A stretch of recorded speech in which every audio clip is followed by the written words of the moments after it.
My earliest memories are like melancholic blue-tinted snapshots. Dad, a figure in a faded photograph tucked away in a dusty album, left before I turned 5. Mom, Scarlett, became a storm cloud hovering over our tiny apartment.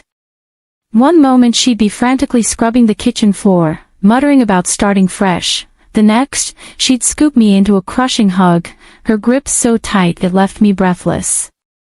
These suffocating embraces, though infrequent, were the only displays of affection I craved. Mostly, I was a small shadow trailing behind her. She'd flit about the apartment, her face etched with a worry that seemed to have a life of its own. Sometimes, when the worry lines deepened and her brow furrowed, she'd leave me with Mrs. Willow downstairs. When Mom finally returned, the tension would crackle in the air like static electricity.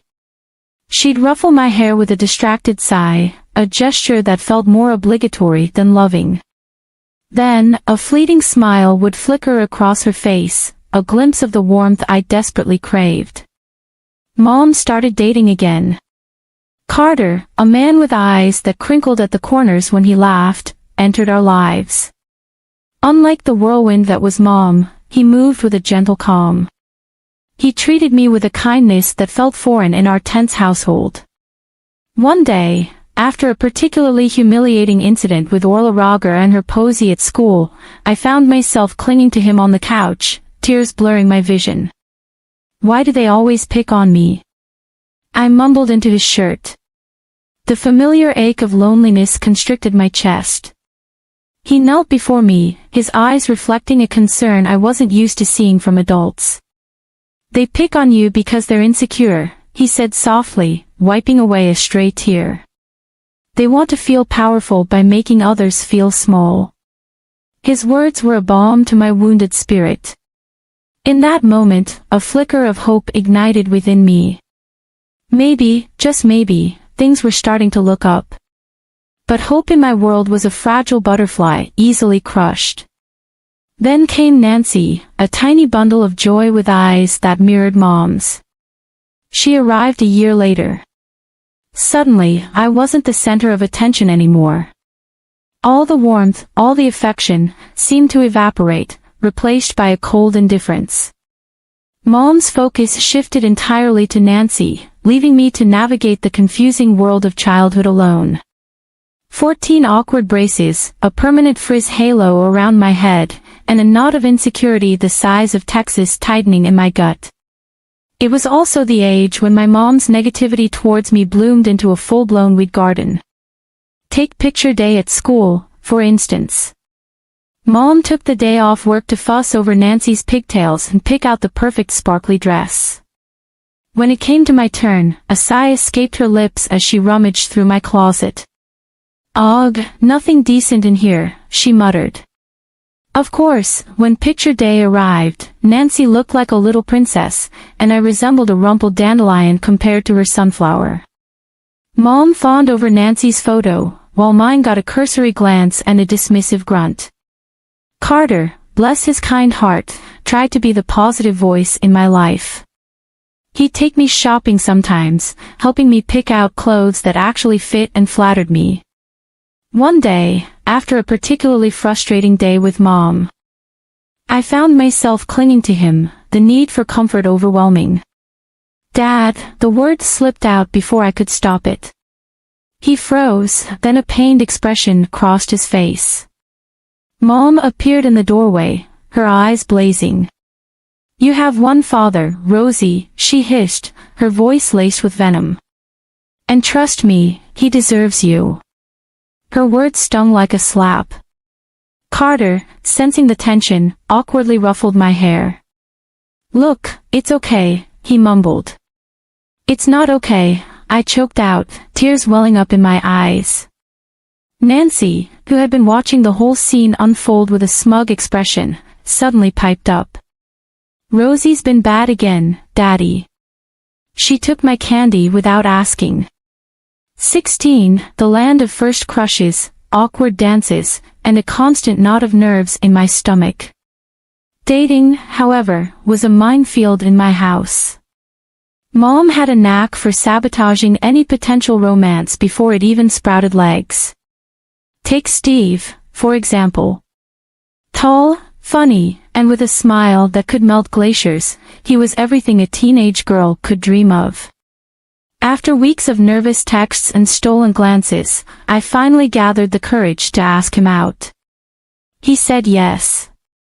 Excitement bubbled in my chest, a feeling quickly replaced with dread at the thought of him meeting Mom. The night of our date, Mom went into overdrive. She fussed over Nancy's bedtime story, making sure it stretched on for an eternity. When Steve finally arrived, looking nervous but sweet, Mom greeted him with a smile that didn't reach her eyes. "Rosie never cleans her room," she announced casually, as if discussing the weather. "You might find socks and pizza boxes under that mountain of clothes." My cheeks burned like they were on fire. Steve gave a nervous chuckle, but the awkward silence stretched like a bad joke. The rest of the evening was a disaster. Mom kept making snide remarks about my weight, my taste in music, even my choice of college. By the end of the night, Steve practically ran out the door, leaving me feeling like a deflated balloon. The story repeated itself with a few unfortunate guys after that. Each time I brought someone home, Mom would turn into a master of backhanded compliments and subtle digs. My self-confidence took a nosedive, and any potential relationship fizzled out faster than a wet firecracker. 18, the age of college applications, nervous goodbyes, and a fierce determination to break free from the suffocating grip of my childhood. Senior year became my mission control, a strategic plan to launch myself into a world where Mom's negativity couldn't reach me. College applications became my weapon of choice. I spent hours hunched over the kitchen table, pouring my heart and dreams onto those pristine white pages. Every acceptance letter was a victory, a tiny shard of hope chipping away at the wall Mom had built around me. Of course, she didn't make it easy. When I announced my acceptance to a university across the state, her reaction was a masterpiece of passive aggression. "Oh, Rosie," she sighed, shaking her head. "So far away. How will we ever see each other?" It was a question loaded with guilt, but I wasn't falling for it anymore. "We can video chat, Mom," I said, my voice steady. "Besides, there are these things called airplanes." Carter, my ever-supportive anchor, was thrilled for me. "This is amazing, Rosie," he beamed, pulling me into a tight hug. "I'm so proud of you." His words were a warm hug on a cold day. He may not have been my dad by blood, but he felt more like one than the man who walked out on us all those years ago. College was a revelation. Surrounded by people who didn't know my family history, I finally felt like I could breathe. I blossomed in a sea of new experiences, challenging myself academically, and forging friendships that felt genuine and supportive. 27, the land of adulting, spreadsheets that never seemed to end, and a tiny apartment that felt like a palace compared to my cramped childhood bedroom.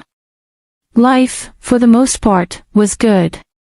My job as an economist kept my brain buzzing, and Michael, my amazing boyfriend for the past few years, brought warmth and laughter into my life I hadn't known before.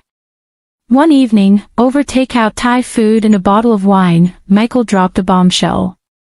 "So," he said, looking at me with that goofy grin I adored, "I think it's time we met each other's parents." My stomach lurched.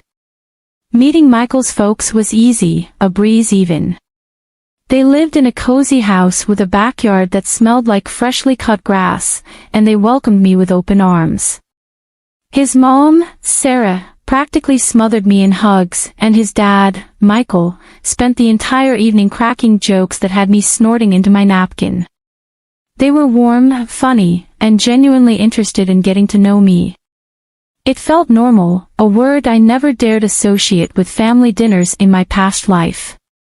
But the thought of Michael meeting my, well, interesting family filled me with dread. How could I explain the years of emotional neglect, the constant jabs, the suffocating negativity? I told him everything, the fights, the tears, the way Mom had chipped away at my self-esteem for years. Nancy, unsurprisingly, hadn't gotten any better. Now a master manipulator who knew exactly how to push my buttons. Michael listened patiently, his hand resting gently on mine. "Rosie," he said firmly, "I'm marrying you, not your family. They may be baggage, but you're the prize." His words were a balm to my soul, a declaration of love that washed away years of doubt. Maybe, just maybe, I could finally build a happy family of my own, one filled with love, acceptance, and laughter, the kind of family I'd always longed for. I never had, but the kind I always deserved. My stomach twisted tighter than a pretzel as I dialed Carter's number. This was it, D-Day for breaking the news about Michael and the engagement. "Hey, Rosie, what's up?" Carter's familiar voice boomed through the phone. "Hey, Carter," I said, taking a deep breath. "There's something I need to tell you." I launched into the story, spilling the beans about Michael, the proposal, and the upcoming wedding. There was a comfortable silence on the other end of the line, then a genuine laugh erupted.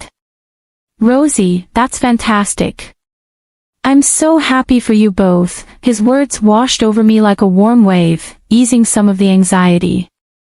Nodding my insights, "Listen," he continued, "you've got to bring him over for dinner. Let me meet the guy who finally snagged you." Michael, bless his supportive heart, was all for it.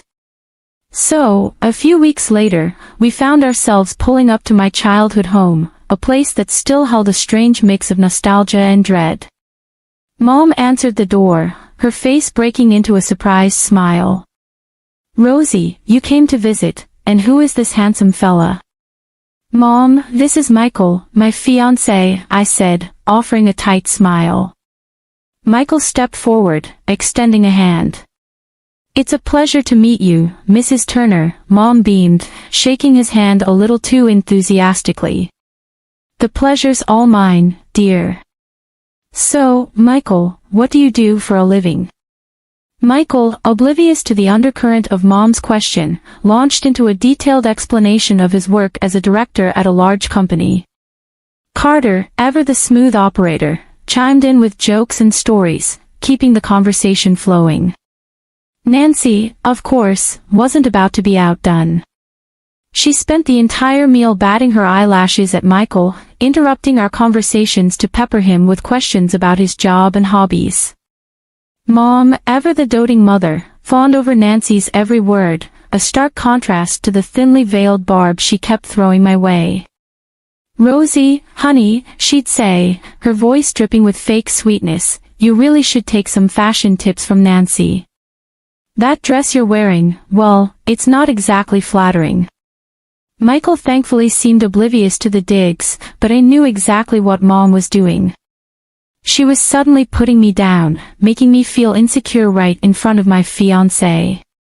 The entire dinner felt like a twisted performance, a play where I was constantly reminded of how I wasn't good enough, not pretty enough, not successful enough. By the time dessert rolled around, I was ready to run screaming.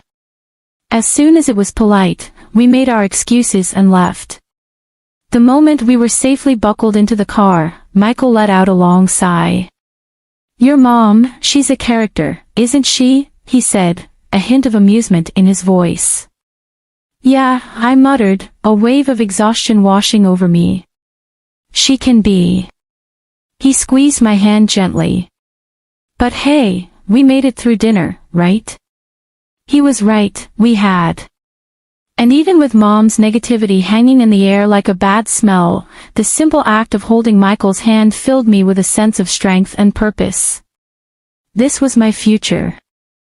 The future I was building with him, not with my dysfunctional family. The warm glow of post-decision satisfaction lingered in the air as Michael and I curled up on the couch, poring over wedding magazines. We envisioned a small, intimate ceremony in a charming vineyard surrounded by the people who loved and supported us. It was perfect.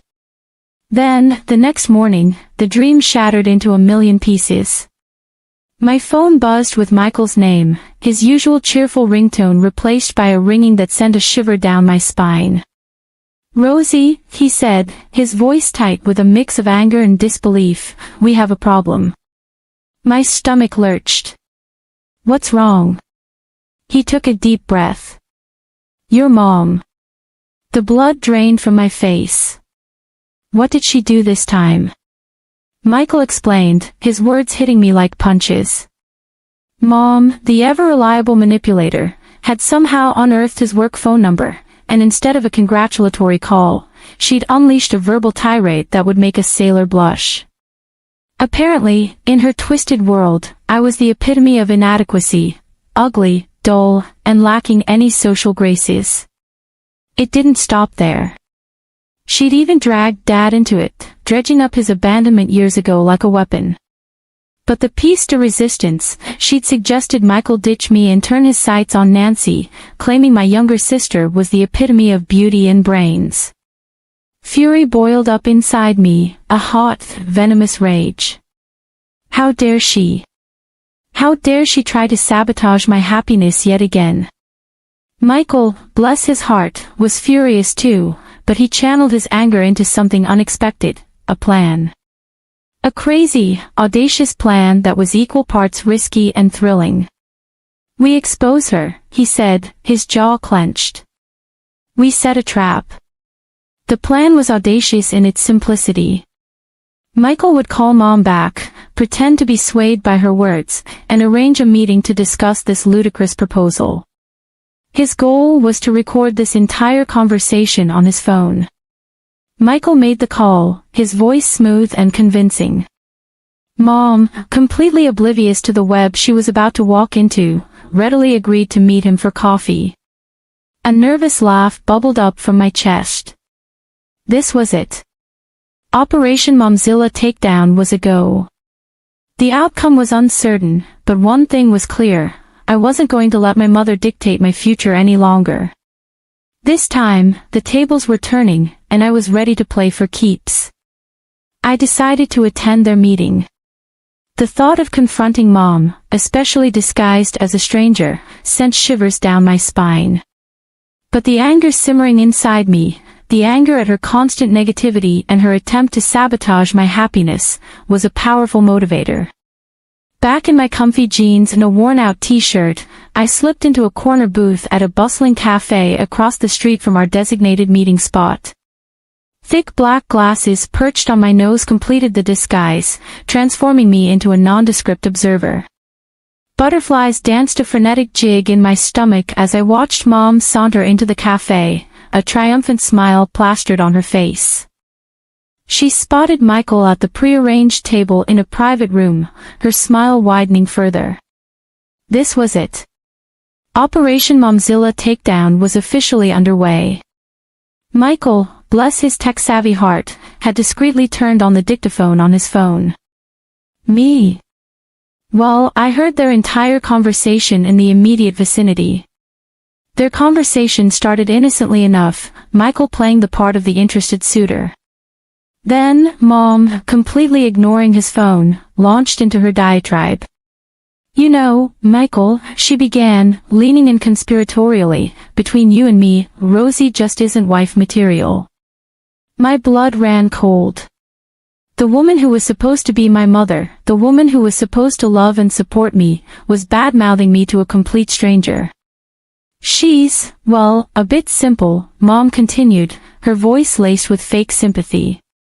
"Not very pretty either, if you know what I mean." Michael, to his credit, kept his face impassive, simply nodding along and murmuring non-committal phrases. Inside, I knew he must be fuming. But Nancy, Mom's voice dropped to a conspiratorial whisper, "Now that's a girl with potential. Smart, beautiful, knows how to handle herself in society." The audacity of it all. Nancy, with her airhead personality and complete lack of work ethic, was apparently the epitome of elegance and intelligence according to Mom. The conversation continued, a masterclass in manipulation and deceit. Mom, blinded by her own delusions, even confessed to never loving my stepfather, claiming she'd only married him for his money. The woman had no shame. Finally, after what felt like an eternity, Mom stood up, her face radiating self-satisfaction. "Well, Michael, it was lovely meeting you. Think about what I said," she purred, patting his hand with a perfectly manicured nail as she walked out of the cafe. I could only shake my head in disbelief. "So, what now?" I asked, my voice tight. Michael pulled me into a hug, his touch a source of comfort amidst the swirling storm of emotions. "Now," he said, his voice firm, "we expose her." The air crackled with tension as I walked into my childhood home that weekend. Mom's smile was a mile wide, radiating a smugness that set my teeth on edge. "Rosie, honey, you won't believe it," she gushed, the words tumbling out before I even had a chance to say hello. "What's that, Mom?" I asked, already bracing myself for a bombshell. "Michael," she declared, her voice dripping with sickening satisfaction, decided to see reason. "He's leaving you and marrying Nancy." My heart did a little stutter, but I forced a smile. "That's great, Mom, really happy for them." My stepdad, bless his perpetually confused soul, cleared his throat, leaving her. "But I thought they were getting married," he interjected. Nancy, who had been lounging on the couch like a pampered cat, snorted a laugh. "Apparently not, Dad. Rosie just wasn't good enough for him." Shocker. I ignored her snide remarks, my eyes locked on Mom's triumphant face. It was showtime. "Actually, Mom," I said, my voice surprisingly steady, "Michael's right here." Just then, Michael walked in, a sly grin plastered on his face. His presence sent a collective gasp echoing through the room. "Hi, everyone," he said, his voice smiling, just in time for a little family fun. He pulled out his phone and pressed play. The room fell silent as Mom's voice, dripping with malice, filled the air. The conversation from the cafe played in its entirety, her diatribe about me, her praise for Nancy, the shocking confession about my stepfather. The color drained from Mom's face with each passing sentence. Stepdad turned a shade of pale white, his jaw slack with disbelief. As for Nancy, her bravado crumbled, replaced by a terrified whimper. When the recording ended, a deathly silence descended upon the room. Then, my stepfather exploded. "You lying snake," he roared, his voice shaking with fury. "You married me for money all these years." Mom, for the first time in my life, looked genuinely lost, tears welling up in her eyes. But they were overshadowed by the storm brewing in my stepfather's face. "I want a divorce," he declared, his voice thick with anger. "Get a lawyer." The room imploded. Mom and Nancy burst into tears, their wails a cacophony of misery and self-pity. Michael, bless his heart, looked as comfortable as a fish out of water caught in a hurricane. Amidst the chaos, I felt a strange sense of calm. The truth, ugly and raw, was finally out in the open, the years of unspoken hurt, the manipulation, the lies. It all spilled out, shattering the facade of our dysfunctional family. The following weeks were a blur of tear-choked sobs from my stepdad and icy stares from Nancy whenever our paths crossed at the grocery store. Mom, the architect of this whole mess, retreated into a self-imposed social media blackout. As for me, I felt strangely hollow, the anger that had fueled me for so long was gone, leaving a gaping hole that needed filling. One sunny afternoon, Michael found me curled up on the couch, mindlessly flipping through wedding magazines that now seemed like dusty relics from a bygone era. "Hey," he said, his voice laced with concern, "you all right?" I managed a weak smile. "Yeah, just thinking. Everything just feels so different." He squeezed onto the couch beside me, pulling me into a hug. "It is," he admitted, "but hey, different can be good." A chance to start fresh, you know. His words were a gentle nudge in the right direction. Maybe he was right. Maybe the mom-shaped void in my life could be filled with something new, something exciting. A spark ignited in my chest. So, I said, a mischievous glint in my eyes, what do you say we do something crazy? Michael's eyebrows shot up. Crazy like what? How about a road trip? I suggested, a grin spreading across my face. Just us, a map, and the open road. No expectations, no timelines, just pure adventure. You had me at road trip, he declared. And so, our plans took a sharp turn. The meticulously planned vineyard ceremony morphed into a spontaneous cross-country adventure.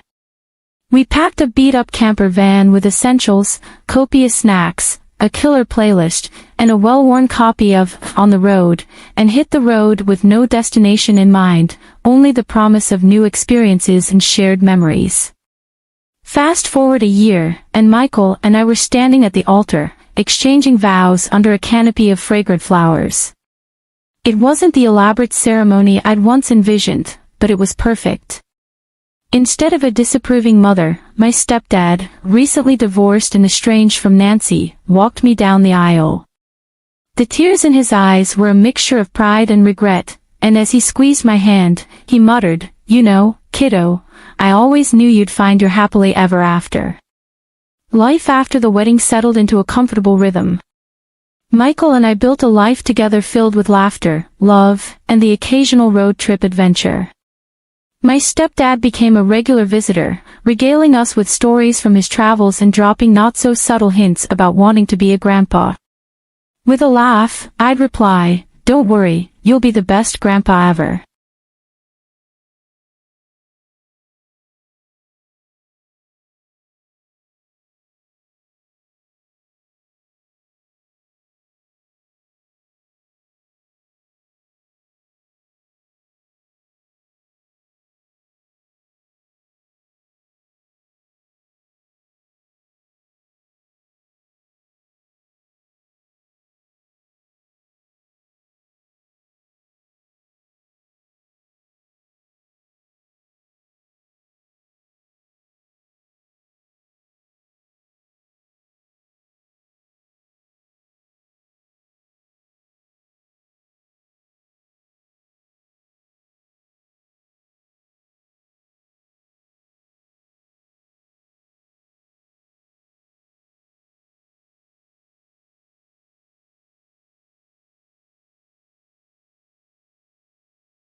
Growing up in a middle-class family in suburban Chicago, my life was pretty straightforward. My dad, Tom, spent 30 years on the police force before retiring, and my mom, Sarah, still works as a secretary at Lincoln Elementary. They gave me everything they could, but we were never wealthy. I'm Tasha Mitchell. Well, I was before I became Tasha Reynolds. After graduating from college with an accounting degree, I landed a job at Anderson and Partners, a mid-sized accounting firm. The pay was decent, the work was steady, and I thought that would be my life. Wake up, go to work, come home, repeat. Then came that rainy Tuesday in October when I literally bumped into Marcus outside Starbucks. I was rushing to get my morning coffee before work, and he was heading to some important meeting. My coffee spilled all over his obviously expensive suit, and I wanted to die right there. "I'm so sorry," I started dabbing at his jacket with napkins. "I'll pay for the dry cleaning, I swear." Instead of getting angry, he laughed. "Don't worry about it. Though you could make it up to me by having dinner with me tonight." That dinner turned into another, and another. Marcus was different from anyone I'd dated before. He was the son of James and Victoria Reynolds, owners of Reynolds Industries, one of the largest manufacturing companies in the Midwest. But he never made me feel less than him. He loved that I came from a real family, as he called it. That all changed when he took me to meet his parents at their mansion in Lake Forest. I'll never forget Victoria Reynolds looking me up and down like I was something she'd found stuck to her shoe. "So, Tasha," she said, swirling her wine glass, "Marcus tells us you're an accountant?" "Yes, I am," I replied, trying to keep my voice steady. "How practical," she said with a thin smile. "And your parents?" When I told her about my dad being a retired cop and my mom a school secretary, you'd think I'd said they were professional criminals. James Reynolds barely looked at me during dinner, speaking only to Marcus about work. When he proposed 3 months later, I said yes without hesitation. His parents attended our wedding with frozen smiles and stiff congratulations. I thought I could win them over with time. I thought love would be enough. After our honeymoon in Bali, Marcus and I moved into his luxury apartment in downtown Chicago. The place was bigger than my parents' entire house, with floor-to-ceiling windows overlooking Lake Michigan. I felt like I was living in a dream. 2 months after we married, I discovered I was pregnant. Marcus was ecstatic, spinning me around our massive living room when I told him. Even Victoria and James seemed to soften a little at the news, though Victoria couldn't resist saying, "Well, at least the child will have good breeding on one side." Our son, James Jr., Marcus insisted on naming him after his father, was born on a snowy December morning. The moment I held him, nothing else mattered, not Victoria's constant criticisms, not the whispers at Reynolds Industries parties about the accountant who married the boss's son. JJ, as we called him, was perfect. Those first 2 years were actually good. Marcus took to fatherhood like a natural, coming home early to play with JJ, reading him bedtime stories, taking us both to the park on weekends. He was thriving as financial director at Reynolds Industries, and I worked part-time from home as an accountant while taking care of JJ and our home. Victoria and James might not have liked me, but they doted on their grandson, showering him with expensive gifts and demanding regular visits. But somewhere around JJ's 3rd birthday, things started to change. Marcus began coming home later and later, always with the same excuse, "Big project at work, honey." You wouldn't understand. The man who used to rush home to see his son now barely made it for bedtime. Then came that Thursday when Victoria showed up unannounced at our apartment, her Hermes scarf perfectly arranged, despite the wind outside. "Would you care to explain," she said, walking in without waiting for an invitation, "why you weren't at the company's annual gala last night?" I stared at her, confused. "What gala?" "Don't play dumb, Tasha. The Reynolds Industries anniversary gala. Every executive and their wife was there, except you." My stomach dropped. I didn't know about any gala. Victoria's eyes narrowed. "Marcus said you weren't feeling well. Are you telling me my son lied?" I waited up that night, sitting in our dark living room until Marcus came home at 11:30. He loosened his tie as he walked in, stopping short when he saw me. "Why didn't you tell me about the gala?" I asked quietly. He sighed, pouring himself a scotch. "Look, Tasha, let's be honest. You wouldn't have fit in. You're too simple for these events. The other executives' wives, they know how to carry themselves. They can discuss art and wine and summer homes in the Hamptons. What would you talk about? Your dad's police stories? Your mom's adventures in the school cafeteria?" I felt like he'd slapped me. "I'm your wife, Marcus. You're supposed to be proud of me, not ashamed." I was proud, Tasha.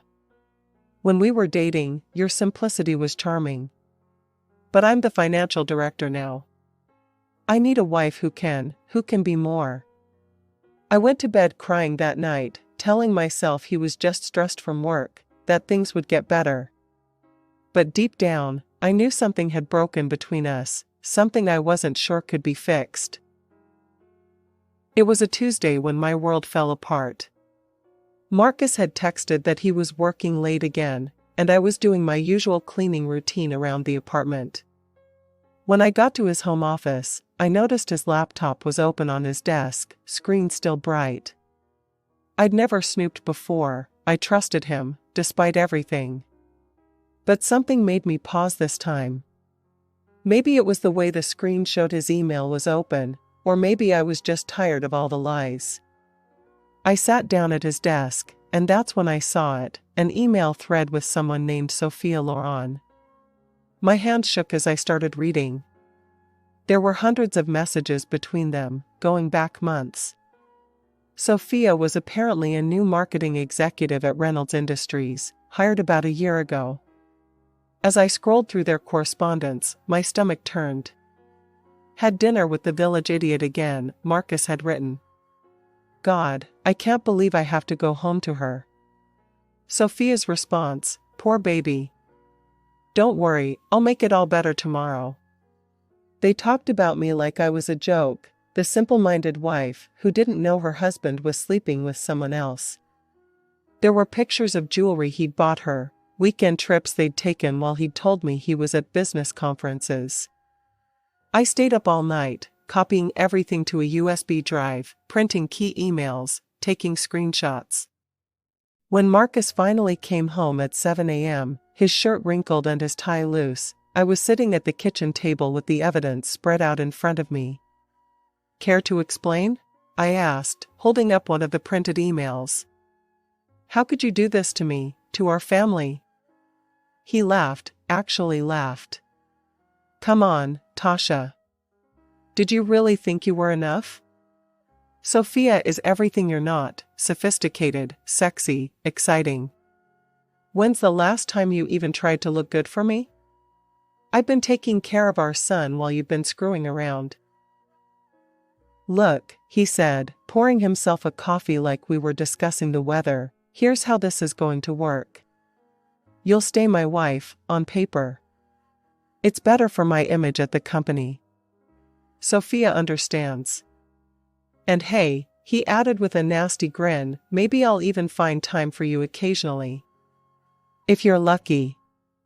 I ran to JJ's room, my hands shaking as I threw some clothes into a backpack. JJ was still sleeping, clutching his favorite teddy bear. I gently woke him up. "Baby, we're going to visit Grandma and Grandpa for a while, okay?" Marcus leaned against the doorframe, watching us. "You'll be back. Where else could you possibly go?" I picked up my son, grabbed the backpack and my purse with the USB drive, and walked past Marcus without a word. Through tears, I drove to my parents' house. Mom opened the door in her bathrobe, took one look at my face, and pulled me into a hug. The divorce papers arrived 3 days after I left. Victoria Reynolds personally delivered them to my parents' front door, wearing a satisfied smirk. "I always knew you weren't good enough for my son," she said, handing me the envelope. "I'm just glad he finally realized it too." But what came next was worse than anything I'd imagined. Marcus wasn't just filing for divorce, he was suing for full custody of JJ. His lawyer filed papers claiming I was an unfit mother, painting a picture of me that was completely false. Your Honor, Marcus's expensive lawyer said during our first hearing, Mrs. Reynolds has exhibited increasingly erratic behavior over the past year. She drinks heavily, creates scenes of jealousy without cause, and has become unstable. Thank God I'd saved all that evidence. When my lawyer presented the email correspondence between Marcus and Sophia, showing his infidelity and his cruel comments about me, the judge's expression changed. The timestamps on the emails proved I hadn't been creating scenes. I hadn't even known about the affair until I found those messages. So, Mr. Reynolds, the judge said, reviewing the evidence, you claim your wife is unstable, yet these emails show you were the one deceiving her, gaslighting her? Marcus shifted uncomfortably in his expensive suit. The judge awarded me primary custody of JJ, with Marcus getting every other weekend and substantial child support payments. I went back to work full-time at my accounting firm, while Mom and Dad helped with JJ. They were amazing, turning their retirement years into full-time grandparent duty without a single complaint. We settled into a routine. It wasn't luxury living anymore, but it was honest and peaceful. Then came that Saturday morning when a black Range Rover pulled up in front of my parents' modest house. Marcus stepped out, and with him was Sophia, tall, blonde, wearing designer clothes that probably cost more than my monthly salary. I'm here to see my son, Marcus announced, pushing past me into the house. Sophia followed, her nose wrinkled as she looked around our living room with its worn but comfortable furniture. Oh my God, she laughed, picking up one of Mom's cherished family photos. This place is literally a dump. Like an actual kennel. Watch your mouth, I warned her. She turned to Marcus. Baby, you can't let your son stay in this hovel. And these old people? She gestured toward my parents, who stood shocked in the doorway. They belong in a ditch somewhere, not raising a Reynolds heir. Get out, I said, my voice shaking with rage. Both of you, get out of my parents' house right now. Or what? Marcus sneered. You know what, Tasha? I'm done playing nice. I'm going to take JJ, and I'm going to destroy you. You think you won in court? Just wait. I shoved them both toward the door. Get out. Come on, baby, Sophia purred to Marcus. This place probably has fleas anyway. As they drove away, I hugged my parents tight. Mom was crying, and Dad looked like he wanted to punch something. But watching that Range Rover disappear down our street, I realized something. I wasn't afraid anymore. I was angry. The next night, Dad found me sitting at the kitchen table, staring into a cold cup of coffee. You know, sweetheart, he said, sitting down across from me, sometimes the best defense is a good offense. Remember Mike Sullivan?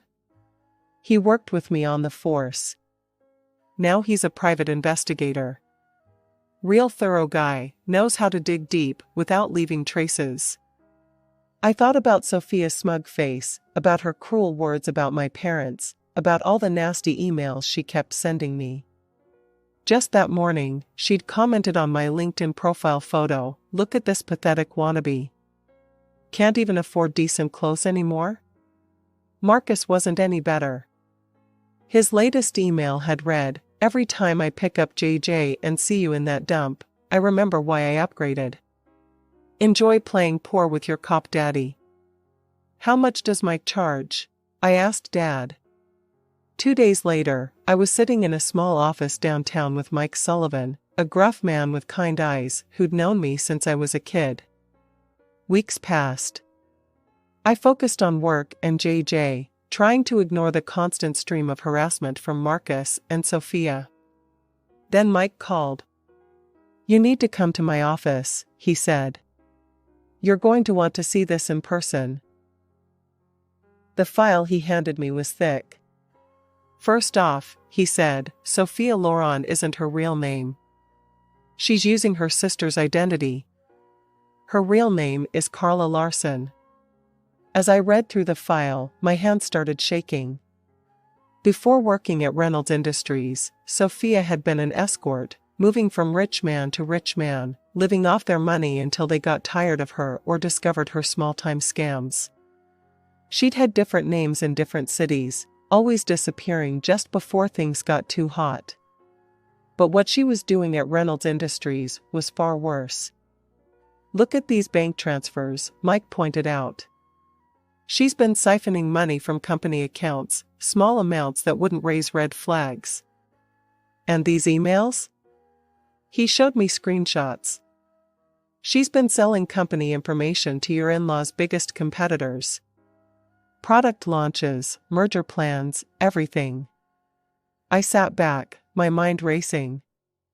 The perfect, sophisticated Sophia Loren was nothing but a con artist.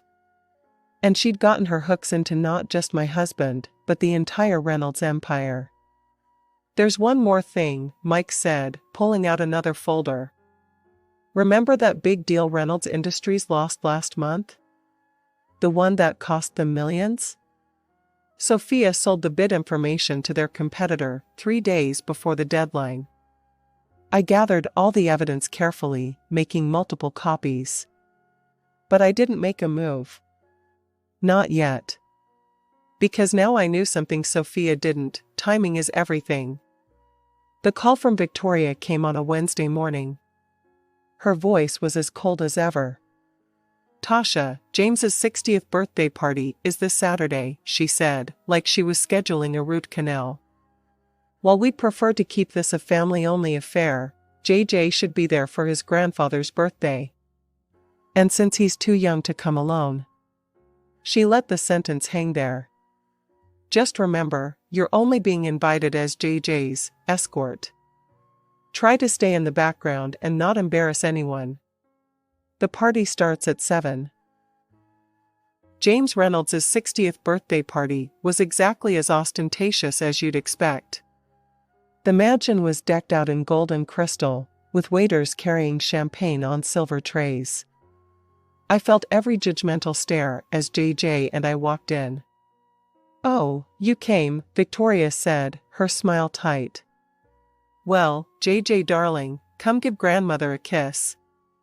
I stood awkwardly by the appetizer table, watching my son being paraded around like a show pony. The other guests either ignored me or whispered behind their hands. I clutched my large purse containing Mike's file, waiting. Then Marcus walked in with Sophia on his arm. She was wearing a red Valentino dress that probably cost more than my car, diamonds dripping from her ears. "Everyone," Marcus announced, clinking his glass. "I have an announcement to make." He pulled Sophia closer. "I'd like you all to meet my future wife, Sophia Loren. She'll be joining the Reynolds family officially next spring." Victoria rushed forward to embrace her. Finally. A woman worthy of the Reynolds name. Harvard educated, from a wonderful family. Unlike some people, James added, shooting me a look. Sophia preened under their attention. "I just feel so blessed to be joining such an esteemed family. And I promise to be the kind of wife Marcus truly deserves." That was my cue. I stood up, my hand steady as I pulled out the file. "Speaking of what people deserve," I said loudly, "I have a few things to share about the future Mrs. Reynolds." "Tasha," Marcus warned, "don't make a scene." I pulled out the first document. "Tell me, Sophia, or should I say Carla Larson? How's your sister feeling about you stealing her identity?" The color drained from Sophia's face. "What is she talking about?" Victoria demanded. "Oh, did she not mention that she's been living under her sister's identity? The real Sophia Loren is a schoolteacher in Minnesota. This woman," I pointed at her, "is Carla Larson, former escort and con artist." "She's lying," Sophia shrieked, but I was already laying out the evidence, photos, bank statements, police reports. And here's my personal favorite, I continued, pulling out more documents. Bank transfers showing how she's been stealing from Reynolds Industries. And look at these emails, she's been selling your company's secrets to Wagner Manufacturing and Collins Corp for months. James Reynolds snatched the papers from my hands. The Wagner deal, the Collins merger, it was you? I can explain, Sophia stammered, backing away from Marcus's thunderous face. The real Carla Larson, I said, enjoying every moment, has quite a history. 7 different cities, 7 different wealthy men, 7 different scams. Looks like Reynolds Industries was going to be number 8. The room had gone deadly quiet. I watched their faces change as they read through the evidence, Marcus's confusion, Victoria's horror, James's growing rage. And Sophia, her perfect mask cracking as her house of cards came tumbling down. The elegant birthday party dissolved into chaos within minutes. James Reynolds's face had turned an alarming shade of purple as he read through the evidence. "Get out," he roared at Sophia, who was still trying to stammer excuses. "Get out of my house before I have you arrested right here." "James, darling," she attempted, reaching for his arm. "These are all lies, I can explain everything." "Explain?" He shook the documents at her. "Explain how you cost us the Wagner deal? That contract was worth $20 million. And Collins? They were our biggest competitor, and you've been feeding them everything." Victoria, who'd been quietly reading through the escort service records, looked up with pure venom in her eyes. "You common prostitute," she hissed. "You thought you could con your way into our family?" Sophia backed toward the door, her designer heels clicking on the marble floor. "Marcus, baby, tell them." But Marcus looked like he might be sick, staring at the photos of Sophia, or Sophie, with various wealthy men over the years. "If you're not off my property in 30 seconds, James said, his voice deadly quiet, "I'm calling the police. And trust me, you'll be seeing plenty of our lawyers either way." After Sophia fled, James turned to his son. The party guests were pretending to be absorbed in their champagne, but everyone was watching. "You brought this woman into our company," James said. "Gave her access to confidential information. All because what? She was pretty? Had nice legs?" "Dad, I didn't know." "Exactly," James roared. "You didn't know? Didn't check? Just thought with your," he glanced at JJ and modified his language, "with everything except your brain. You're fired, Marcus. Clear out your office by tomorrow." "But Dad. And that apartment you're living in? Company property. Find somewhere else to live." Victoria, who had been uncharacteristically quiet, suddenly turned to me. "Tasha," she said, and for the first time ever, her voice held genuine emotion. "We owe you an apology. A significant one. You saved our company from God knows how much damage." James nodded solemnly. "We were wrong about you. Very wrong. You've proven yourself more worthy of the Reynolds name than," he glanced at Marcus, "others." 3 days later, Sophia was arrested at O'Hare, trying to board a flight to the Cayman Islands. The evidence I'd gathered, combined with what Reynolds Industries lawyers found once they started looking, was overwhelming. She was facing serious fraud charges and massive fines. Marcus, I heard, was staying at a friend's condo while he looked for a new job. No other financial firms were eager to hire a man who'd been fired for such catastrophic negligence. It's been 6 months since James Reynolds' birthday party changed everything. I'm sitting in my new apartment, not as luxurious as the one I shared with Marcus, but perfect for JJ and me. The Reynolds family gave it to me as a token of appreciation for saving their company from Sophia's schemes. "The least we could do," James had said, handing me the keys. After everything, well, you understand. The apartment is in a nice neighborhood, close to good schools. JJ's room is decorated with superhero posters, and my little home office overlooks a park. It's not a penthouse with lake views, but it feels like home in a way the luxury apartment never did. Marcus moved to California last month. He calls JJ every Sunday at 7 p.m., like clockwork. Their conversations are short. JJ's still too young to talk long on the phone, but at least he's trying to be a father, even from a distance. He never asks to speak to me, and that's fine. Some bridges stay burned. The biggest change has been with the Reynolds family. Victoria stops by at least once a week, usually bearing gifts for JJ and, surprisingly, for me too. Last week, she brought a beautiful orchid for my windowsill. The real shock came when Victoria and James invited my parents over for dinner. I was nervous. The last time they'd all been in the same room was at my wedding, where the class divide had been palpable. But something had shifted. I watched in amazement as James asked Dad about his years on the force, genuinely interested in his stories. Victoria and Mom talked about gardening, exchanging tips about growing roses. Sarah, Victoria said to my mom at the end of the evening, "You and Tom raised a remarkable daughter." I'm sorry we didn't see it sooner. We always knew what Tasha was capable of, Mom replied with quiet dignity. Sometimes it just takes others a while to catch up. Life isn't perfect. I still have days when I miss the man I thought Marcus was, when I worry about JJ growing up with a long-distance father. But then I look at my son, happy and healthy, playing with his grandparents, all his grandparents, and I know we're going to be okay. Last night, I found JJ looking at an old photo of Marcus and me from our wedding day. "Do you miss Daddy?" he asked. I sat down next to him, pulling him close. "Sometimes," I said honestly. "But you know what? Life doesn't always go the way we plan. Sometimes it goes wrong before it goes right. The important thing is to stay true to who you are." Later, as I tucked him into bed, I thought about how far we'd come. From the simple accountant the Reynolds family once scorned, to the woman who saved their company. Sometimes the happy ending isn't the one you expected.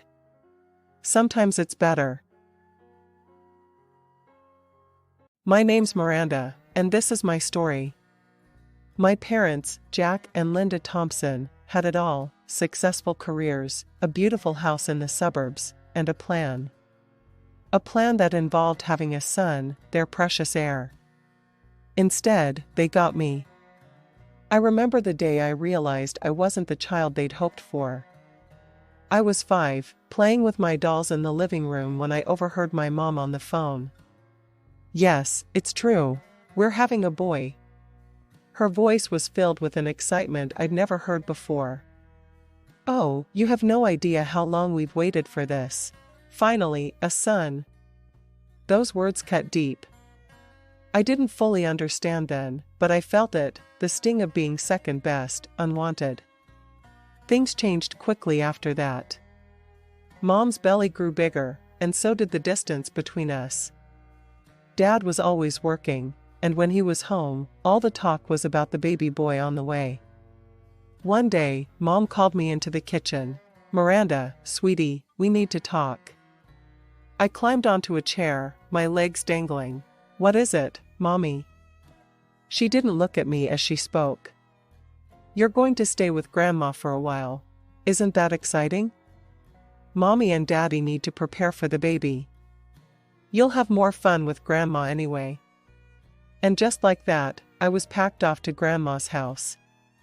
Grandma Rose was Dad's mom, a retired English literature professor. She lived in a cozy little house filled with books and the smell of freshly baked cookies. Living with Grandma was different. She actually paid attention to me, listened when I talked, and didn't seem bothered by my presence. We'd spend hours reading together, and she'd tell me stories about when she was a teacher. For the first time in my life, I felt loved, truly loved. 2 years flew by. I was 7 when Dad showed up at Grandma's doorstep. "It's time to come home, Miranda," he said, not quite meeting my eyes. "Your brother needs you." Brother, the word felt foreign. As we drove home, Dad filled the silence with awkward small talk. "Your brother's name is Ethan, he's one now. You're a big sister now, Miranda. That's a big responsibility." I nodded, not really understanding what that meant. Little did I know, my childhood was about to end. We pulled into the driveway of our house. It looked the same, but it felt different. Mom was waiting at the door, a toddler on her hip. "Miranda, meet your brother, Ethan," she said, her voice oddly formal. I looked at the chubby-faced boy with curly blonde hair. He gurgled and reached out a pudgy hand towards me. "Hi, Ethan," I said softly. And just like that, at 7 years old, I became more than a sister. I became a caretaker, a responsibility, a built-in babysitter. My childhood slipped away, replaced by dirty diapers, constant vigilance, and the weight of expectations I was too young to bear. While my classmates were playing with dolls and learning to ride bikes, I was changing diapers and warming bottles. "Miranda, can you watch Ethan while I make a call?" Mom would say, not really asking. I'd nod, already reaching for my little brother. It wasn't that I didn't love Ethan, I did, fiercely. His toothless grin and grabby little hands had won me over from day one. But the constant responsibility was overwhelming. Days blurred together in a haze of school, chores, and babysitting. I was exhausted, struggling to keep up with my homework while making sure Ethan was safe and happy. But no matter how hard I tried, it never seemed to be enough.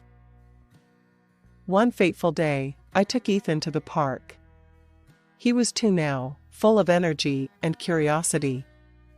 I turned my back for just a second to tie my shoelace, and in that moment, disaster struck. "Miwanda!"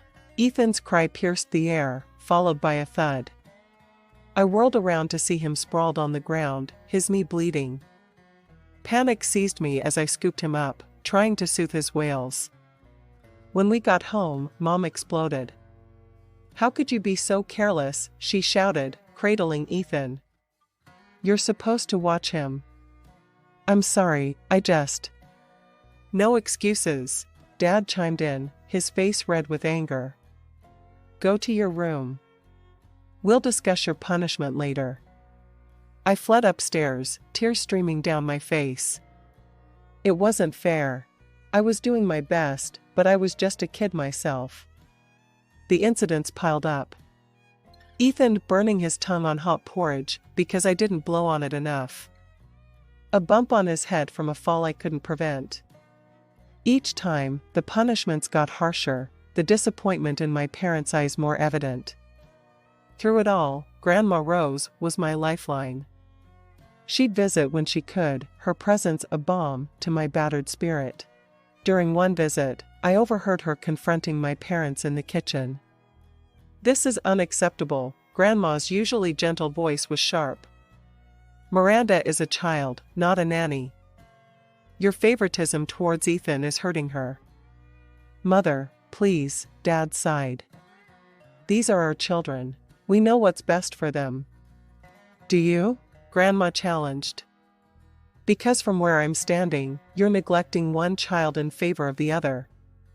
"That's enough," Mom cut in. "We appreciate your concern, but this is our family. We'll raise our children as we see fit." I threw myself into my studies. School became my sanctuary, a place where I could shine on my own merits. And shine I did, my grades a silent rebellion against the notion that I wasn't good enough.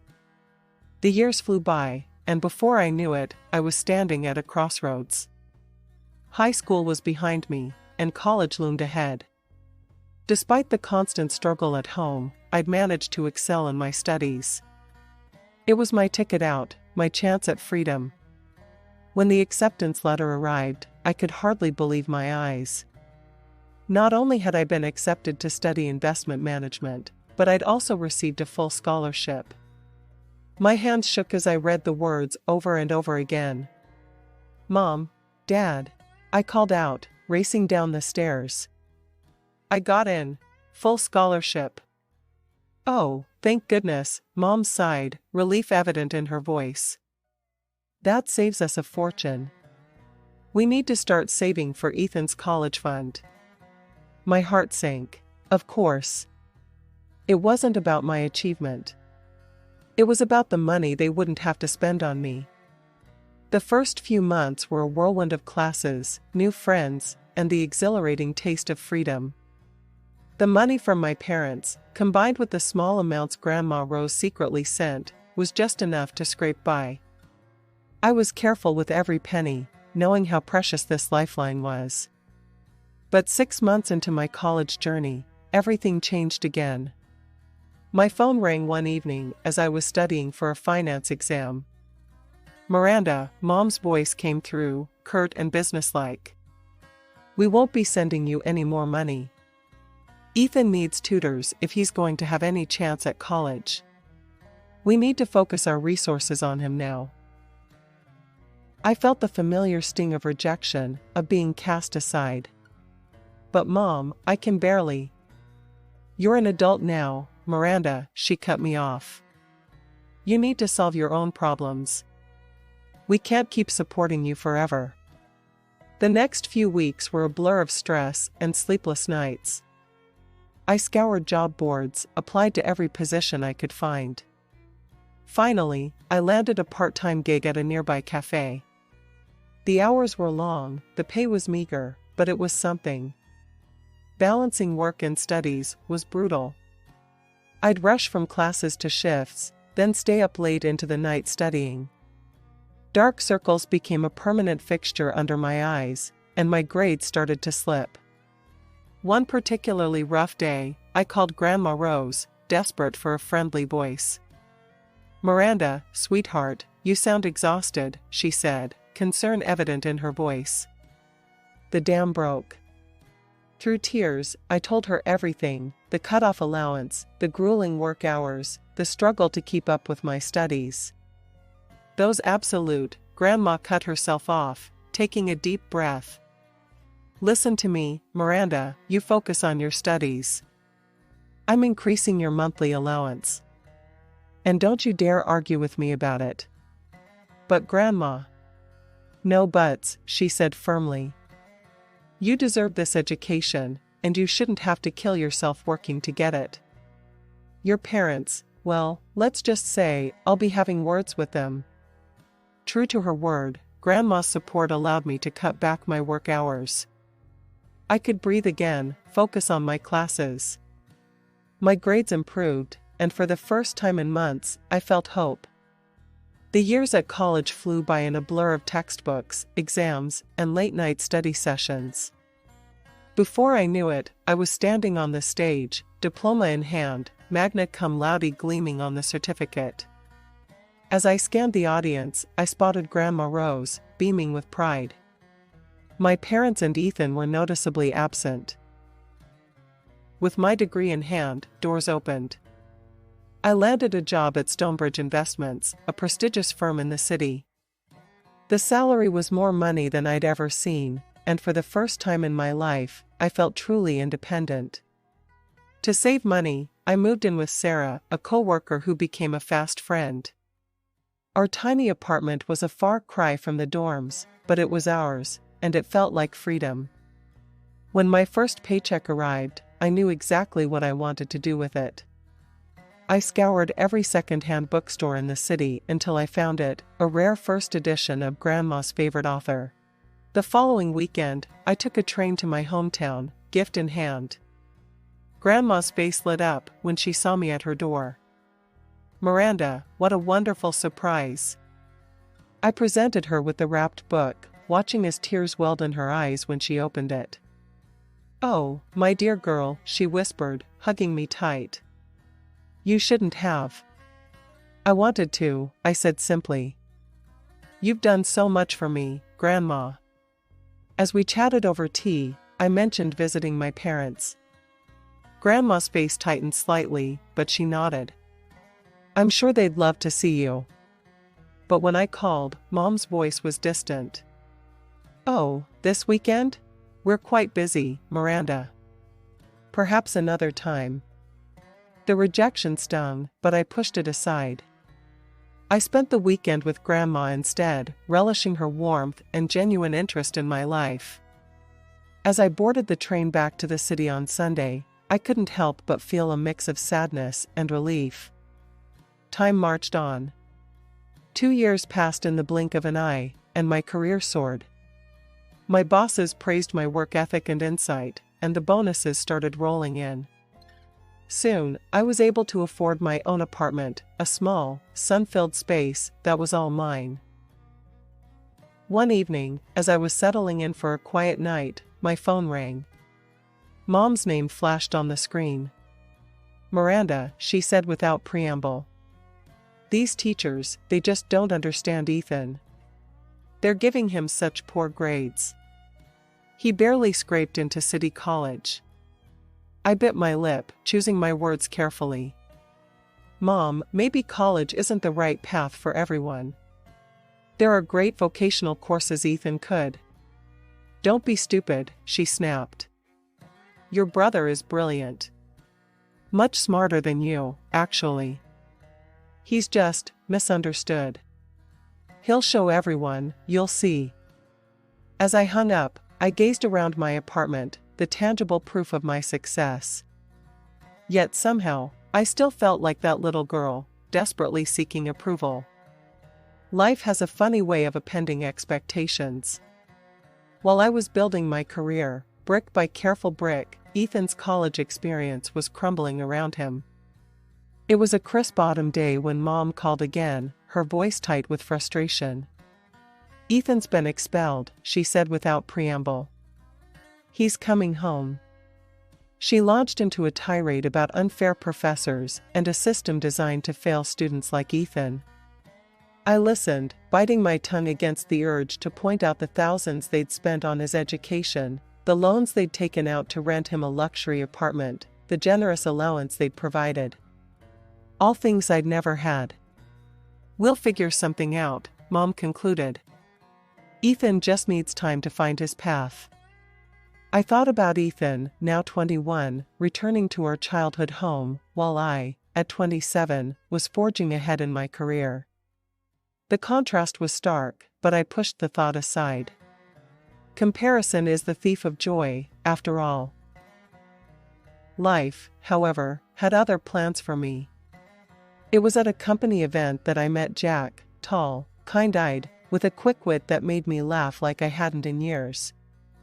Our whirlwind romance swept me off my feet, and before I knew it, we were standing in a small chapel, exchanging vows in front of a handful of loved ones. Grandma Rose was there, of course, beaming with pride. My parents attended too, though their smiles seemed a bit forced. Ethan didn't come, citing a vague prior commitment.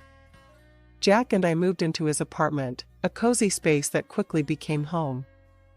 His parents, Tom and Ellen, welcomed me with open arms, their warmth a balm to my soul. A year into our marriage, I found out I was pregnant. The joy that filled me was indescribable. When we announced it to our families, Jack's parents were ecstatic. My parents' reaction was more subdued. Do you know what it is yet? Mom asked immediately. I shook my head. It's too early to tell. As the months passed, their interest in the baby's gender became almost obsessive. When we finally revealed it was a boy, their relief was palpable. A grandson, Dad exclaimed. That's wonderful news, Miranda. I tried not to read too much into their reaction, focusing instead on preparing for our son's arrival. Little Alexander came into the world on a rainy Tuesday, his tiny hand wrapping around my finger as if to say, I'm here, Mom. I've got you. As I held him, I vowed to give him all the love and support I'd craved as a child. While I was navigating new motherhood, Ethan continued to drift. He picked up odd jobs here and there, but nothing stuck. He was still living at home, much to our parents' poorly concealed frustration. During a rare family dinner, I tried to broach the subject gently. You know, Ethan, there's an entry-level position opening up at my company. I could put in a good word. Miranda, Mom cut me off sharply. Your brother doesn't need your charity. He's just taking his time to find the right opportunity. Dad nodded in agreement. You were lucky, Miranda. Things just fell into place for you. Not everyone has it so easy. I blinked, stunned. Lucky? The sleepless nights studying, the years of juggling work and school, the constant struggle to prove my worth, none of that felt like luck. But I swallowed my retort, not wanting to start an argument. As I looked around the table, at my parents' defensive postures, Ethan's sullen expression, and little Alexander babbling happily in his high chair, I realized something profound. Family isn't just about blood. It's about support, understanding, and unconditional love. And sometimes, the family you choose can fill the gaps left by the one you're born into. As Alexander's 5th birthday approached, we planned a trip to my hometown, Jack, our son, and me. Our first stop was Grandma Rose's house. We spent a wonderful afternoon with her, Alexander captivated by her stories and the old photos she showed him. As we were leaving, Grandma pulled me aside. Your parents have been struggling, she said softly. Maybe it's time to let bygones be bygones? The next day, we stood on my parents' doorstep. Mom answered, looking older and more tired than I remembered. Dad was in his armchair, Ethan slouched on the couch. They both looked up as we entered. After awkward greetings and stilted small talk, Mom cleared her throat. Miranda, we need to talk to you about something. What followed was a halting explanation of their financial troubles. Medical bills, Ethan's ongoing unemployment, the lingering college debt, it had all piled up. We hate to ask, Dad said, not meeting my eyes, but we could use some help. I glanced at Jack, who gave me a subtle nod. Despite everything, these were my parents. Of course, I heard myself say. I can send some money each month. The relief on their faces was palpable. We worked out the details, $1,500 a month, with the understanding that they could reach out if emergencies arose. Over the next 2 years, I faithfully sent the money each month. There were occasional requests for extra help, a broken water heater, unexpected car repairs, which I always obliged. It felt good to be able to help, to maybe finally earn their approval. When Thanksgiving rolled around, we found ourselves back in my childhood home. The house was full, aunts, uncles, cousins, and Grandma Rose all crowded around the dining table. As we ate, Mom and Dad couldn't stop talking about Ethan. He's been at his new job for 3 months now, Mom beamed. Such a hard worker. Dad chimed in. Did you see the new sofa cushions? Ethan bought those with his first paycheck. So thoughtful of him. I glanced around the room, noting the new curtains, the fresh paint on the walls, the updated appliances in the kitchen. All purchased with the money I'd been sending. But I bit my tongue, not wanting to spoil the mood. Jack squeezed my hand under the table, a silent show of support. Alexander, oblivious to the undercurrents, happily chatted with his cousins. The Thanksgiving dinner continued, the chatter of family filling the air. I was just starting to relax when Alexander tugged at my sleeve. Mom, can I go play in the other room? He asked, his eyes bright with the restlessness of a 5-year-old at a grown-up gathering. I nodded, ruffling his hair. Sure, sweetie. Just don't make too much noise, okay? As Alexander scampered off, I turned back to the conversation. Barely a minute had passed when my phone buzzed in my pocket. I glanced at the screen, confusion furrowing my brow. The caller ID read, Mom. I looked up at my mother, sitting directly across from me at the table. Mom, why are you calling me? She frowned, shaking her head. I'm not calling you, dear. My phone's in the living room. Just then, Alexander reappeared in the doorway, my mother's phone clutched in his small hands. The room fell quiet as all eyes turned to him. Mommy, he said, his voice ringing in the sudden silence. I found Grandma's phone and I wanted to see who she talks to. I saw a funny name, Cash Cow, and clicked on it to see who it would call. Why did it call you, Mommy? What's a cash cow? The words hit me like a physical blow. Cash cow. Is that all I was to them? I looked around the table. My relatives sat frozen, forks halfway to their mouths. Grandma Rose's face was a mask of shock and anger. And my parents, they had gone deathly pale. The silence stretched, thick and suffocating, until something inside me snapped. I stood up, my chair scraping loudly against the floor. Cash cow, I repeated, my voice trembling.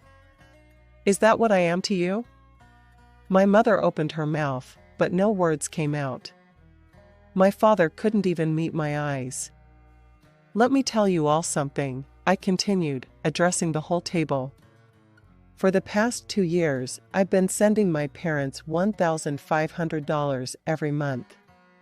When they've asked for extra, I've sent that too. All those new things you've been admiring? The curtains, the appliances, the fresh paint? That was all bought with my money. I could feel tears pricking at my eyes, but I blinked them back. I did this despite years of being treated like I was second best. Despite being sent away as a child, despite having to work my way through college while Ethan got everything handed to him. I did it because I thought maybe, finally, you'd see me. You'd be proud of me. My voice cracked on the last words. But instead, I'm just your cash cow. A resource to be milked dry. The room was so quiet you could hear a pin drop. Jack stood up and put his arm around me, a solid presence at my side. Alexander, not fully understanding but sensing the tension, came and wrapped his arms around my legs. The silence in the room was deafening. I stood there, heart pounding, waiting for my parents to say something, anything. An apology, an explanation, even a denial. But what came next shocked me to my core. My mother's face hardened, her eyes flashing with indignation. Well, of course you help us. We gave birth to you, raised you, it's your duty. Don't be so sensitive about a silly phone contact. I felt as if I'd been slapped. Years of pent-up frustration and hurt bubbled to the surface. Duty? Is that what you think this is? Well, let me make this clear, from this day forward, I'm done. No more money, no more help. I'm cutting ties. At the mention of losing financial support, Mom's demeanor changed instantly. Tears sprang to her eyes. How can you be so heartless? After everything we've done for you. She looked around the table, seeking support from our relatives. But to her surprise, and mine, they remained silent. One by one, they looked away from her pleading gaze. Then Grandma Rose spoke up, her voice quivering with anger. Heartless? You dare call Miranda heartless after how you've treated her? Well, let me tell you something, I want nothing more to do with you either. And you can forget about any inheritance. It's all going to Miranda and Alexander. The room erupted into chaos. Mom was sobbing, Dad was trying to calm her down, and Ethan just sat there, looking bewildered. In the midst of it all, I felt Jack's hand on my shoulder, grounding me. I think it's time we left, he said softly. I nodded, suddenly exhausted. We gathered Alexander and our things, said goodbye to Grandma Rose and the other relatives, and walked out without another word to my parents. True to my word, I stopped all financial support. The calls started almost immediately, first pleading, then angry, then downright abusive. When the messages turned into threats, I warned them that I'd take legal action if they didn't stop. Eventually, the calls and messages trickled to a stop. Life went on. I focused on my career, on Jack, on raising Alexander. Grandma Rose became an even bigger part of our lives, her love and support a balm to the wound left by my parents' betrayal. Years passed. Through the grapevine, I heard that Ethan had racked up significant debts. My parents, in a last-ditch effort to bail him out, had to sell their house. The three of them ended up in a small apartment across town. When I heard the news, I was surprised to find that I felt nothing. No satisfaction, no pity, not even anger anymore. They had made their choices, just as I had made mine. Today, as I watch Alexander play in our backyard, Jack by my side, and Grandma Rose laughing from her favorite chair on the patio, I realize something profound. I've finally found my place, my worth. And no one can take that away from me. I'm Liz, and by some twist of fate, I'm married to the most amazing guy I've ever met, Alex. We're both 28, got our own place, pay our bills, and live a life that's ours. It's been a year since we said I do, and honestly, life's been good, except for one little thing: Alex's parents. Now, don't get me wrong, I never expected to be the daughter-in-law in shining armor, but I also didn't expect to be the family's unwanted guest. The day I met my in-laws, it felt like walking into a lion's den with a stake tied to my neck. My mother-in-law, Jane, had this way of looking at me, like she was trying to figure out if I was more of a nuisance or just plain boring. I could tell she had sized me up and found me lacking before I even had a chance to say hello. Alex had warned me about his mom. "She can be a bit much," he said, as we drove to their place that first time. "But don't take it to heart, okay?" I didn't. Or at least I tried not to. At dinner, I was passing the salt when Jane said, "You know, Stephanie used to cook such wonderful meals. Remember that risotto, honey?" She said to Alex, who just nodded, his jaw tight. "Yeah, I remember," he replied, not looking at me. I sat there, salt shaker in hand, feeling like I was invisible. They all talked about Stephanie as if I wasn't there. I felt a pang in my chest, but I swallowed it down with a smile. "Sounds like she was a great cook," I said, trying to seem unaffected. Jane's eyes met mine, and she smiled, but it didn't quite reach her eyes. "Oh, she was. She was a lot of things." That night, I told Alex how I felt. "It's like she's measuring me against some ghost." Alex hugged me close. "You're the one I chose, Liz. That's all that matters." I wanted to believe him, but as I'd learned, Jane had a long game in mind, and I was the pawn she was eager to sacrifice. I just didn't know it yet. Living with an allergy isn't just inconvenient. It's like having a shadow that's constantly whispering danger in your ear. Since I was a kid, peanuts have been my arch nemesis. It started with a spoonful of peanut paste and a trip to the emergency room that left my parents with a crystal clear message: keep her away from peanuts and a whole host of other foods if you want her to grow up. It's not just peanuts, though. Soy, peas, cherries, almonds, tomatoes, apricots, bananas, and even potatoes, they're all off limits. It's a list that makes waiters raise an eyebrow and friends hesitate to invite me over for dinner. It's also a list that my mother-in-law, Jane, knows by heart, yet she somehow manages to question every single time we're over for dinner. "Are you sure you can't even have a little bit of this pie? It's got almond extract," she'd ask, with a tone that hovered between concern and disbelief. I would smile politely, though I'd rather not, and say, "Yeah, I'm sure. Thanks, though." It was the same dance every time. I remember once, at a family gathering, I was navigating the buffet, a mental checklist running through my head. Alex was by my side, plate in hand, trying to help me find something safe to eat. That's when Jane swooped in, her voice sickly sweet. "Liz, you must try this casserole. I made sure it was Liz-friendly," she announced, but the glint in her eye didn't match her nurturing words. Alex paused, his fork mid-air. "Mom, you used cream of mushroom soup in this, right?" he asked, knowing full well that many brands included soy, a big no-no for me. Jane's smile faltered for a second. "Oh, I think so. It should be fine." But it wasn't fine, and we both knew it. We made our excuses, me leaving the casserole untouched. But the incident stuck with me.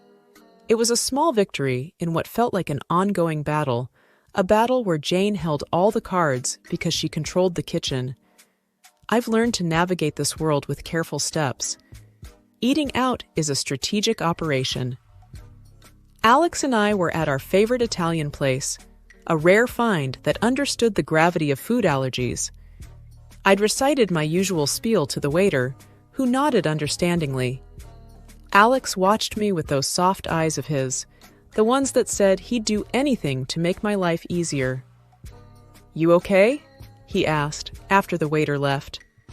"Yeah, I'm fine. I just hate making a fuss," I replied, folding my napkin on my lap. "You're not making a fuss. You're making sure you don't, die," he said, half joking, half serious. I laughed, a short, grateful sound. Well, when you put it that way. After dinner, as we walked under the clear night sky, I felt light, happy. That's when my phone buzzed with a text from Jane. Her words were like a cloud over the moon, darkening the moment. "Be careful, Liz. Not everyone takes your condition seriously. Wouldn't want anything to happen to you." I read the text to Alex, who wrapped an arm around me, pulling me close. "She's just trying to get to you," he said. But as much as I wanted to shrug it off, I couldn't shake the feeling that Jane's message was more than just a jab. It was a warning, a reminder that my allergy made me vulnerable, not just to food, but to people like her, who saw it as a weakness to be exploited. The rest of the walk home, I couldn't help but think about all the close calls, all the accidental exposures, and how easily something could go wrong. It wasn't just the peanuts, or the soy, or the peas. It was the realization that my allergy was more than a personal battle. It was a chink in my armor that someone like Jane could see as an opportunity. And that thought was scarier than any allergic reaction I'd ever had. Dinners at Jane's house were always a production, like a play where everyone knew their parts except me. I was the wild card, the one who could unintentionally cause a scene with a single bite. Alex tried to make it better, but there's only so much you can do when you're playing in someone else's home court. One particular evening, the tension was as thick as the gravy on the table. Jane was bustling around, placing dish after dish on the table. I sat there, my own plate empty, waiting to figure out what I could eat without a trip to the hospital. "Alex, darling, pass the green beans to Liz. They're just divine," Jane said, her voice dripping with a sweetness that didn't reach her eyes. I eyed the beans, but something seemed off. "What's in them?" I asked. "Oh, just a touch of almond slivers for crunch," she said, waving a hand dismissively. I put my hand up, stopping Alex's reach. "I can't eat those, remember? Almonds are a no-go for me." Jane feigned surprise, a hand to her chest. "Oh dear, I must have forgotten. Silly me." Alex's chair scraped back as he stood up. "Mom, this is serious. Liz could end up in the hospital." His voice was firm, edged with a frustration that made Jane's eyes narrow just a little. "I just wanted to make something nice," she said. "It's not my fault Liz has all these allergies." The room fell into an uncomfortable silence. The other relatives glanced around, forks paused midair, not sure where to look. I felt a flush creeping up my neck, embarrassed by the spotlight. Alex's dad, Mark, tried to break the tension. "Let's just enjoy the meal, shall we? There's plenty Liz can eat." But the damage was done. The rest of the dinner passed in strained politeness, with Jane asking pointed questions about my allergies, as if she were taking notes for next time. Later, when Alex and I were alone, he apologized. "I'm sorry, Liz. I should have double-checked everything before we came." I shook my head, tired of feeling like a problem to be managed.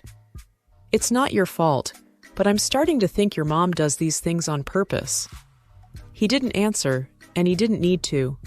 We both knew the truth. Jane was serving up a side of malice with every meal, and I was the main course. I could always tell when Jane had been working on Alex. He'd get this distant look in his eyes, like he was seeing me, but also seeing through me, weighing her words against his own judgment. This particular evening, it was like a cloud had settled over him, and I knew it before he even said a word. "Mom thinks we should consider..." "Well, she thinks we might not be thinking about the future enough," Alex muttered, not meeting my eye as he fumbled with the TV remote. "The future?" I asked, a sinking feeling in my gut. "Yeah, kids and your health issues," he continued, the word issues hanging awkwardly in the air between us. I felt a tightness in my chest. "She talked to you about my allergies again, didn't she?" He sighed, setting the remote down. "She's just worried, Liz. She thinks it's a lot for us to handle, especially if we want a family." I bristled. "We've talked about this. I've managed so far, haven't I? And there are plenty of people with allergies who have kids." Alex ran a hand through his hair, a sure sign he was stressed. I know. It's just... she has this way of making me doubt things." The room was quiet for a moment, the tension thick. I watched him, this man I loved, wrestling with the seeds of doubt his mother had planted. "Alex, do you doubt us?" I asked, my voice barely above a whisper. "No." He looked up, finally, his eyes clear and firm. "No, I don't. I just hate that she keeps bringing it up. I hate that it makes us fight." I reached for his hand, our fingers intertwining. "We're not fighting. We're on the same side, remember?" He nodded, pulling me into a hug. "You and me against the world, right?" "Right," I said, but as I held him, I couldn't shake the feeling that Jane's words were like weeds, threatening to grow wild and choke the life out of the beautiful thing we had. And I knew then that it wasn't just my allergies that needed managing. It was the doubts that could seep into the cracks of even the strongest relationships. The news of my pregnancy came as a surprise, a happy one for Alex and me, a complicated one for everyone else. The day we announced it to his parents, Jane's reaction was like watching a robot trying to mimic human emotions. A pause, then a smile that didn't quite match the situation. "We're going to have a baby, Mom," Alex said, his voice a mix of pride and caution as he gauged his mother's reaction. "That's wonderful," Jane managed to say, the words sounding foreign in her mouth. "We must have a family dinner to celebrate." I was skeptical. Celebrations at Jane's were never just celebrations, but I saw the hopeful look in Alex's eyes and agreed.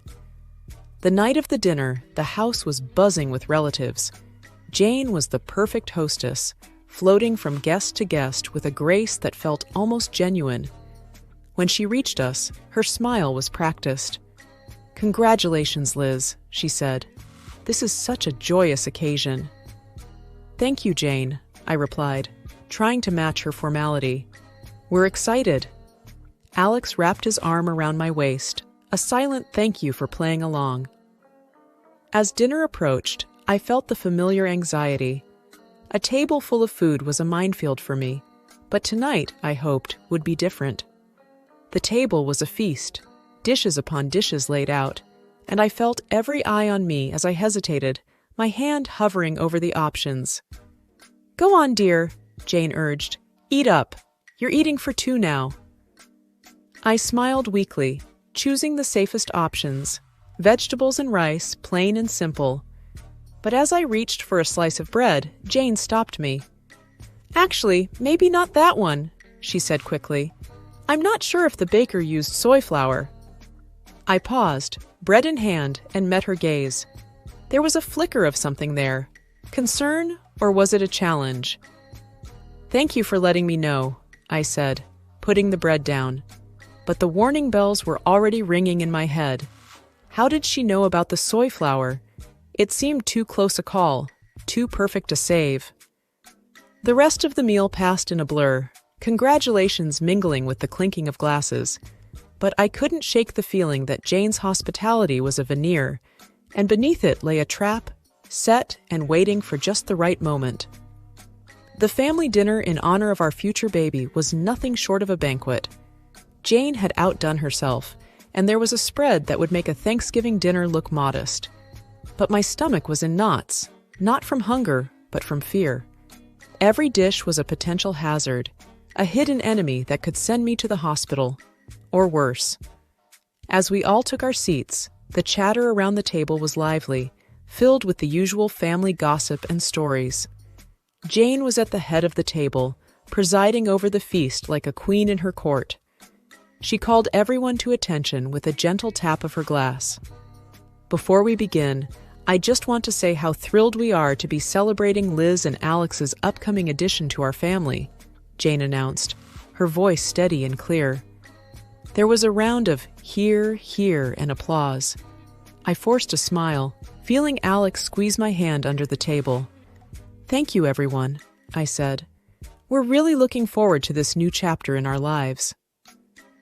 The meal began, and I tentatively picked at my food, choosing the simplest items. Alex watched me, his brow furrowed with concern. "You doing okay?" he asked quietly. "Yeah, just being careful," I replied, pushing a roasted potato around my plate. Jane's eyes were on me, and I felt like a specimen under a microscope. "Liz, you haven't touched your salad. The dressing is on the side, just as you like it," she said, her voice tinged with a forced cheerfulness. "Thank you, Jane. I'm just not much of an appetite tonight," I said, avoiding the salad that I knew could easily contain hidden allergens. As the dinner wore on, the tension grew. Every time Jane offered me something, my anxiety spiked. The room felt hot, the walls inching closer with each passing minute. Then came the cake. It was a beautiful confection, layers of sponge and cream that made the room ooh and ah. Jane cut a slice and handed it to me with a smile that might have been genuine if I hadn't known better. "For the mom-to-be," she said. I looked at the cake, then at Alex, then at Jane. "I really shouldn't," I said, "but it looks delicious." "Oh, come on, Liz. One little bite won't hurt. For the baby," Jane pressed, her voice sweet as the icing. That's when Alex's dad, Mark, stepped in, his hand swift as he knocked the plate from my hands. The cake tumbled to the floor, and a stunned silence fell over the room. "What the hell, Dad?" Alex exclaimed, his voice a mix of anger and confusion. Mark stood, his face pale but his voice firm. "I saw the label in the trash. That cake has peanut oil in it." The room erupted in chaos. Jane's face was the picture of shock, but her eyes gave her away. There was a flash of something there. Fear, maybe? Guilt? Alex stood, his chair clattering behind him. "Mom, did you know about this?" he demanded. Jane's mouth opened and closed, but no words came out. And in that moment, the truth was as clear as the danger that had been on my plate. The room was dead silent after Mark's revelation, the dropped cake like a crime scene on the hardwood floor. Everyone's eyes were locked on Jane, who seemed to shrink under the collective gaze. "Mom, is it true? Did you know?" Alex's voice cut through the tension, sharp and demanding. Jane's eyes flickered with something dark before she regained her composure. "Of course not. I would never—" Her voice trailed off, unconvincing. Mark wasn't having any of it. "I saw the shopping list, Jane. Peanut oil for cake. It was right there, in your handwriting," he said, his voice steady but laced with disappointment. The murmurs around the table grew louder, a mix of disbelief and anger bubbling up from the family. Alex was shaking his head, his hands balled into fists. "How could you, Mom? Liz could have died." I was frozen in my seat, the gravity of the situation anchoring me down. This wasn't just carelessness or forgetfulness, it was intentional. Jane's mask finally slipped, her face twisted in anger. "I didn't want it to come to this, but she's not right for you, Alex. She's weak, and now she's bringing a child into this world who will be just like her." Alex took a step toward his mother, incredulous. "Weak? Liz is the strongest person I know. And you? How could you be so cruel?" I could feel the eyes on me, waiting for me to break down, to crumble under the weight of Jane's words. But I didn't. "Jane," I said, my voice surprisingly calm, "you've made your feelings very clear. But this is not just about me. This is about a family, your grandchild." Jane looked away, her jaw clenched, and for the first time, I saw the hint of fear in her eyes. Maybe she realized that her actions hadn't just endangered me, but her relationship with her son, her reputation, everything. The rest of the evening was a blur. There were arguments, tears, and hushed conversations as the family tried to process what had happened. Alex and I left early, the weight of the evening heavy on our shoulders. We didn't speak much on the drive home. What was there to say? The truth was out, and with it, the facade of a polite, if not happy family was shattered, all because of a peanut. The drive home was quiet, the kind of silence that's heavy, filled with things unsaid. When we finally walked through our front door, Alex and I just stood there, the echo of the night's drama still ringing in our ears. Alex was the first to break the silence. "I can't believe my own mother would do something like that," he said, his voice hollow. I sat down on the couch, the cushion failing to comfort me. "I know. It's a lot to take in." He sat beside me, taking my hands in his. "I'm so sorry, Liz. It's unforgivable." I looked at him, seeing the pain in his eyes, and my heart ached. "It's not your fault, Alex. We couldn't have known she'd go this far." But the truth was there, hanging between us. Jane had crossed a line, and there was no going back. The family was in pieces. Some stood by us, shocked and appalled by Jane's actions, while others struggled to wrap their heads around the reality of the situation. The next few days were a whirlwind. Alex's phone buzzed constantly with messages and calls. Relatives wanted to express their shock, their support, their apologies. And through it all, there was a deafening silence from Jane. No apologies, no explanations, nothing. Alex finally broke the news to me a week later. "Dad's left her. He can't get past what she did. He said it's been a long time coming." I wasn't sure how to feel. Relief, sadness, pity? "And Jane?" I asked tentatively. "He said she's not handling it well. She's alone now," Alex replied, a twinge of something like regret in his tone. We sat in our living room, the walls we'd painted together, the furniture we'd picked out during countless trips to the store. It was our home, filled with our memories, our love. And outside, there was a storm brewing, one that threatened to uproot everything we knew. But in that moment, I realized that no matter what happened, we had each other. We were a team, about to bring a new life into the world, and that was what mattered. "I love you, Liz," Alex said, pulling me close. "I love you too," I whispered back. The fallout from that night would linger. The scars it left on our family would take time to heal. But as I looked at Alex, at the life we'd built, and the future we were about to embark on, I knew that we'd weather any storm together. And as for Jane, she was a chapter in our lives that we had closed, a story that we wouldn't let define us. From now on, it was just us, our baby, and the road ahead. Whatever it brought, we'd face it together. My son's fiancé mocked me when we met for the first time. "Your dad only finished middle school. Seriously, can you even get a job with such a low academic qualification?" She laughed heartily. Her father chimed in. "I can't believe he's an unemployed high school dropout," and belittled me on top of that. They served food only for the four of them, excluding me. The fiancé's mother said with a big smile, "I prepare meals only for my family. I have never seen someone ridiculous parent to this extent during a meet and greet between two families." I decided to get back at the four rude people, including my son, and told them, "Say whatever you want," before storming out of the restaurant.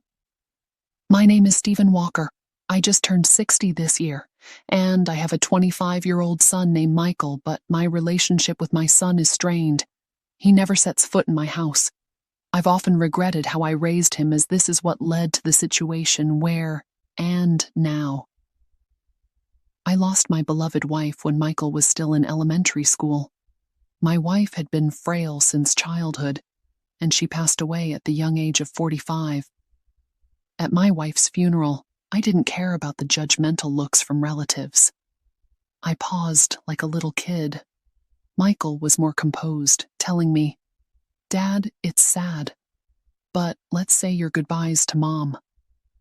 But my grief only lasted during the funeral. Back then, I was running a real estate business that I had inherited from my father. The day after my wife's funeral, I woke up to phone calls from clients. That's right, I had loyal clients to take care of, and I had to raise Michael on my own. Now, I snapped out of it with those phone calls and headed to my office. At the same time, I took part in school events and PTA meetings. I had to fill a role that my wife had been playing all by myself. There's no way my lousy self could juggle work and school events perfectly on my own. I quickly gave up and decided to temporarily close my business. I handed over my clients to another real estate agency so I could spend time with Michael. But when I went to school, Michael glared at me and said, "Dad, I told you not to come." He even complained, "Don't tell anyone you're my dad." Without saying whose parent I was or why I was at the school, I would just be some stranger. Even today, I'm wearing a name tag that says Walker as I participate in PTA activities. I couldn't fathom why my son started giving me the cold shoulder all of a sudden, but it didn't take long for the penny to drop. "Hey, isn't that your dad? What's he doing at school on a weekday? Does he have nothing better to do?" My mom said. "After your mom passed away, your dad became jobless, right?" Michael remained silent and looked down as his classmates taunted him. I quickly rushed over and told them, "I'm just taking some time off work. It's like your summer or winter break." However, seizing this opportunity, my son was further ridiculed by his classmates. "Your dad's just job was pretending to be on break. Your family's poor. I'll share my bread from lunch with you. Darn you, Dad, your speaking to me just made me look even worse." Michael grew more and more resentful as his classmates made fun of him. Despite knowing my son was being ridiculed, all I could do was look the other way. I can't remember how many times I shed tears alone because of how pathetic I felt. Soon enough, when my son Michael entered middle school, he started hanging out with delinquents. He would sleep over at friends' houses and hang out at some gas station's parking lot until late at night. Back in the day, cell phones weren't very common, and it was quite rare for a middle schooler to have one. Michael started coming home less and less, and I had no clue where he was or what he was doing. All I would do was apologize when I got calls from the school saying, "There's been a complaint from a nearby gas station."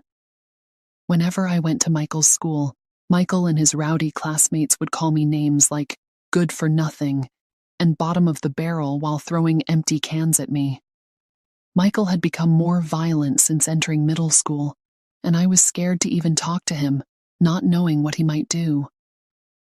I wish I had handled things better when he was still in elementary school, but what was the right way for a parent to deal with a child's bad behavior? I had no idea how to communicate with a teenager and was utterly baffled. He skipped school without a care and even ran away during classes. His grades were rock bottom. At a parent-teacher conference, they told me that there's a private high school where even Michael could get in, and I was relieved. I'm glad there was a high school he could go to. The environment and his classmates would all change, and I thought maybe he'd calm down a bit after going to high school. Just as I hoped, after starting high school, Michael began to take his classes seriously. He studied hard and started scoring a bit above average on tests, and he even made it to college. But his disdain for me remained the same. Even after going to high school, he continued to bounce from one friend's house to another, never stopping by home. After getting into college, he started living alone in a dorm, and he paid his tuition by working part-time. He was living independently, which was commendable, but he was cold as ice towards me. Even after he started working, he never once came home. Then, out of the blue, when Michael was about 25, which I hadn't seen in years, he called me. Out of the blue, he calls me and says, "I've got someone I want to marry." Then he goes, "Next Sunday at 2 p.m., we're meeting up at a fancy restaurant, so be there," and lets me know the plans he made without even asking about my availability. I'm like, hold on, this is too sudden. But when I got mad, he just goes, "If you can't make it, don't bother," and hangs up the phone with his cold attitude. I had mixed feelings, but there's no denying he's my precious only son, so for his sake, I went to the fancy restaurant at the time he told me to. When I got to the restaurant, her folks were already there, and they're like, "Who are you?" All rude, like out of nowhere. I'm like, you call me out of the blue and then ask who? Come on. But even though I'm fuming, her folks just go, "No, we didn't call you." And they're just as cold as my son was. Now my son Michael, he's standing there smirking something fierce. This guy, he's up to something. Still not sure I trust what's happening, I head inside the restaurant. There's no talk about Michael or his partner Sarah. Instead, I was the center of their attention, who they had just treated like an intruder. Then Michael starts going off like this guy here. He dropped out of high school and worked, but after Mom passed, he's just been loafing around, telling Sarah and her folks.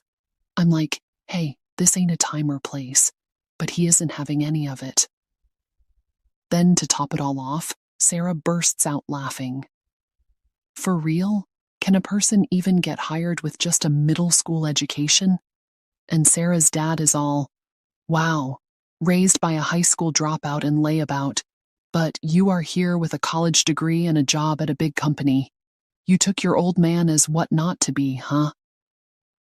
Praising Michael, I was too tired to even argue and was gonna say what you want, I'm out of here. But the second I go to say that, a waiter comes in from behind me with the food. Sorry for the wait. Oh, right, the food hadn't even come yet. I was so steamed, I forgot. I had tried to calm down, thought I'd just eat what was in front of me and leave, but the food that gets brought out is only for Michael, Sarah, and Sarah's parents. The waiter goes, "I'm sorry, we had a reservation for 4, giving me this look. Sarah's mom goes, "Yes, that's correct. He's not our family, so don't mind him," giving the waiter this sweet smile. The waiter, looking all kinds of uncomfortable, nods and backs out. Just as I'm about to lose it, Sarah's dad cuts me off. He goes, "We don't want anything to do with some deadbeat high school dropout. Our family and relatives are all bank employees, doctors working at major companies. You don't belong here. Please leave." That was enough. I said, "Is education and job history all you care about? Aren't you folks a bit off your rockers?" And got up to leave. And to that, Sarah's dad says, "I work at Bank of America, where education and job history really matter for clients' trust. But of course, a layabout like you wouldn't know." "Oh my, you work at Bank of America, huh? That's quite impressive," I said as I was leaving. But they didn't hear me. The next day, I paid a visit to Bank of America, where Sarah's dad works. Being a man who's been called a deadbeat by my son, his classmates, and my son's fiancée and her family. I must admit, I'm not actually a deadbeat. After my wife passed away, I temporarily closed down the real estate business I was running. But let me clarify, it was just a temporary closure. I didn't shut it down for good. After my wife's passing, I switched my business to online management so I could prioritize my son's school events and PTA meetings. When I had a physical store, most of my clients were neighbors. But after switching to online management, I could serve customers from all over the country, like people living in small towns that are about an hour's drive from the nearest train station, and also American folks living abroad. I started getting more consultations about renting and buying properties from these folks. Thanks to the internet, I could expand my property portfolio and cater to a broader clientele. Running a real estate business online made things possible that seemed like a dream. Additionally, I was quite active in stocks and investments as a hobby. Currently, I have $50 million deposited in Bank of America, where Sarah's dad works. Upon arriving at the bank, I promptly requested to speak with the branch manager and informed everything that happened the day before. I was told by one of your employees that this bank operates on trust built on educational background and work history. So I've lost all trust in this bank because of that statement. Could you please proceed with the account closure? As I said that, the branch manager kept apologizing profusely and finally explained the account closure process with a face on the verge of tears. Oh, I almost forgot about something important. There's this troublemaker who has not paid the rent for the apartment I own for 2 years. I had been letting it slide, thinking he's my son, but no more. I mailed my son a notice demanding 2 years' worth of rent. 3 days later, Sarah's dad and my bonehead son came storming into my house. Why did you rat me out to the branch manager? That was underhanded, Dad. What's the deal with that notice? If you're the manager, cover for me. I sighed and said, I lost trust in the bank after learning about your practice of judging clients based on education and work history. Are you panicking just because of what one person said? Do you have something to hide? And Michael, just because we're family doesn't mean you can skip paying rent. Pay your own dang rent, Sarah's dad shouted. Because you went around stirring the pot, I got a bunch of complaints from my other clients. My boss chewed me out because of what you did. The nerve. Oh no, I didn't stir the pot. I just shared this story as a casual conversation with my relatives and clients. I didn't tell them to close their accounts, I said with a smile. My son snapped at me. What clients, Dad? You're just a deadbeat, aren't you? You think a deadbeat could afford to build a huge house like this in such a prime location and still maintain this lifestyle? I even did some renovations recently, I replied. My son made a baffled face and said, Huh? What's that? Did you go into debt or something? I'm really fed up with you. I took a break from my real estate job for a while and then switched to running an online business, which I'm still doing. How many times do I have to tell you? I'm not a bum. With my words, my son turned pale as a ghost. What? I had no clue. I thought you were just working part-time. Sarah's dad started yelling, You're a real piece of work, keeping your occupation secret even from your own son. I got annoyed and said, Say whatever you want, as I closed the front door. Outside, I heard them shouting, You've ruined my reputation. I'm gonna sue you. I can't believe I've been deped by my old man for this long. I'm not gonna let him do this to me. The two of them are making a ruckus, but after about 10 minutes of shouting, seems like they got exhausted and it got quiet. Well, once they realized that shouting was meaningless, I figured they wouldn't bother coming around here again. I let out a sigh of relief and went to make myself a cup of coffee. Just then, I heard my son's voice outside again. You big fat liar, what are you still here? I said, as I looked out the window to see Sarah's dad and my son spray painting my front door. You've got to be kidding me. What are they up to? Just as I was about to go outside and give them a piece of my mind, I heard a police siren getting closer. Could it be that someone in the neighborhood called the cops? My hunch was right on the money. When I went outside, the two of them were being detained by the police who showed up because of a neighbor's complaint. Ah, there he is, that big fat liar. I lost all my credibility at work because of him. They shouted as the police calmly loaded them into the patrol car, saying, all right, we'll take it from here. Then one of the officers, who seemed to have just noticed me, approached me with a strangely cheerful expression. Sir, would you please come with us to give your statement? Why me? But I guess I'm the victim here. I'm gonna spill the beans on all their shenanigans. When we got to the police station, I showed the cops a video from my phone. It was footage from the security camera I installed at my front door. The camera had recorded all the yelling and antics.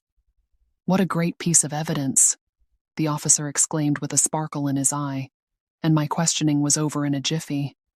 My son and Sarah's dad were given a stern warning by the police, and they had to sign a restraining order to keep their distance from me. And it turns out the whole neighborhood had witnessed their crazy behavior. One of my son's coworkers who lives nearby had been blabbering about it at the office. Hey, you won't believe it, but Michael was caught spray painting his own father's house and got hauled off by the cops. I was so shocked. I recorded the whole thing. My son became the talk of the town at his workplace and with clients, and his boss ended up demoting him. I went to report the incident to Bank of America again, where Sarah's dad worked. When I showed the manager the security camera footage on my phone, his face turned white as a sheet. I heard that Sarah's dad finally got fired, and naturally, she called off the engagement with Michael. Michael and Sarah's family both fled far away to a rural area. Apparently, Sarah's parents even came to work part-time at the gas station in the sticks run by my brother. They're no good. Couldn't get the hang of stocking shelves no matter how many times I showed them. Had to give them the boot pronto. And word has it the nearby gas stations and farms did the same. According to my brother, it seems Sarah's parents can't land a steady job, and they're bouncing from one gig to another at gas stations and farms as a couple. Furthermore, I heard that Sarah showered her boyfriends, including my son, with high-end gifts like watches, and she was in debt because of that. The little money her parents make from their part-time jobs apparently goes straight into paying off their daughter's debts, and it's a mystery how they're making ends meet. It's been 5 years since then, and my son is now 30. It seems like he's changed for the better after being treated with kindness from folks in the small town he moved to. He came to me a couple of times and apologized sincerely. I was naive and immature. I didn't even try to understand your job and just labeled you as a good-for-nothing. I can't apologize enough for how much I regret it. Seeing the change in my son's attitude, I decided to let him move in with me. Now he's working at a company near my place, and little by little, he's helping me out with my work too. But don't get me wrong, he's still wet behind the ears, and I don't trust him completely. I'm hesitant to hand over all my work to him, but I'm gonna observe his behavior and attitude towards work and make decisions accordingly. If he proves he's really turned his life around, I might consider handing over the reins of my business. But if I told him that, he might get too excited and say, "For real? I'll hand in my 2 weeks' notice tomorrow," and do something impulsive.